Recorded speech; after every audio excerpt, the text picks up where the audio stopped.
안녕하세요. 요즘 SNS 보면 오운완, 인증샷이랑 단백질 쉐이크. 이게 거의 뭐 건강의 상징처럼 됐잖아요. 근데 오늘 저희가 좀 주목할 영상이 하나 있어요.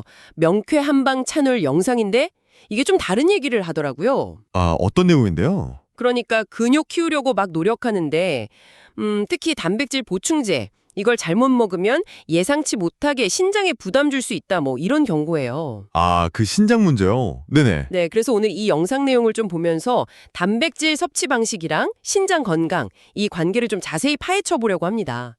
아마 건강 습관 다시 한번 생각해 보시는 계기가 될 거예요. 네, 그 영상에서 특히 강조하는 게 젊은 230 세대 있잖아요. 네. 여기서 신장 문제로 심지어 투석까지 받는 경우가 늘고 있다는 거예요. 이게 사실 과거에는 당뇨 같은 특별한 병 없이는 젊은 나이에 신장이 막 나빠지는 건 진짜 드물었거든요. 그렇죠. 젊을 땐 신장 걱정 잘 안 하잖아요. 맞아요. 그런데 영상에서 인용한 기사 제목처럼 몸짱 되려다 몸꽝 된다. 이런 우려가 진짜 현실이 되고 있다는 거죠. 그 기사 제목이 확 와닿네요. 네.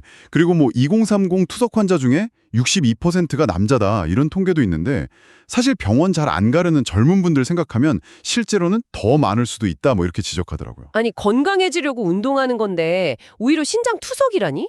이건 좀 충격적인데요? 영상에 좀 구체적인 사례 같은 것도 나오나요? 네, 나옵니다. 그 한 정형외과 의사분이 경험한 사례인데 허리 다쳐서 운동 못하게 된 환자가 있었대요. 운동을 못 하는데 네.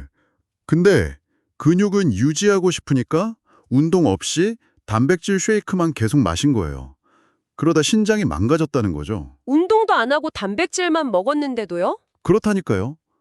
또 다른 의사분은 그 크레아틴이라고 아시죠? 근육 키울 때 많이 먹는 거. 네, 알죠. 그거 너무 많이 먹거나 아니면 꾸준히 계속 먹다가 신장 기능 확 떨어진 20대 환자들이 진짜 많다고 그런 경험담을 얘기하기도 했어요. 그럼 영상에서 왜 그런 문제가 생기는지도 설명해 주나요? 뭐 흡수 방식 차이 이런 건가요? 네, 정확해요. 딱 그걸 지적하는데요. 첫 번째가 흡수 속도랑 양 문제예요. 속도랑 양이요? 네. 단백질 쉐이크는 예를 들어 닭가슴살 같은 거랑 비교하면 훨씬 빠르게 그리고 한 번에 많은 양이 몸에 쑥 들어온다는 거죠. 자연식품은 천천히 소화되는데 그렇죠. 근데 쉐이크는 확 들어오니까 간이랑 신장이 갑자기 몰려든 이 단백질 분해산물들을 처리하느라 과부하가 걸리는 거예요. 이걸 몸에서는 거의 뭐 독성물질 처리하듯 부담을 느낄 수 있다는 거죠. 흡수가 빠르다는 게 장점인 줄 알았는데 오히려 그게 부담이 될 수 있다니. 이건 좀 생각 못 했네요. 네, 그게 중요한 차이점이고요. 또 다른 문제들 지적하는데 단백질 대사 과정 자체의 문제예요. 대사 과정이요? 네, 우리가 근육 만들고 운동하고 나면 노폐물이 생기잖아요. 젖산 같은 거. 네, 생기죠. 이걸 처리하려면 담즙이 꼭 필요한데 이 담즙은 뭘로 만드냐면 지방으로 만들거든요. 담즙 만드는데 지방이 쓰이는군요. 네, 근데 요즘 못 만든다고 지방은 막 극단적으로 줄이고 단백질 위주로만 먹잖아요. 그렇죠. 닭가슴살, 계란 흰자 뭐 이런 식으로. 맞아요. 그러면 담즙 생성이 잘 안 되니까 노폐물 처리 공장엔 간이랑 신장이 제 기능을 못하고 같이 부담을 받아서 손상될 위험이 커진다는 거예요. 그리고 탄수화물하고 단백질 위주 식단은 결국 너무 많이 먹으면 당으로 더장될 수 있다는 점도 얘기하고요. 그러니까 단순히 단백질량만 중요한 게 아니라 다른 영양소, 특히 지방과의 균형이 깨지면 문제가 될 수 있다는 거군요. 바로 그겁니다. 균형이 중요하죠. 근데 신장은 한번 망가지면 진짜 되돌리기 어렵잖아요. 눈처럼. 맞아요. 그래서 더 조심해야 돼요.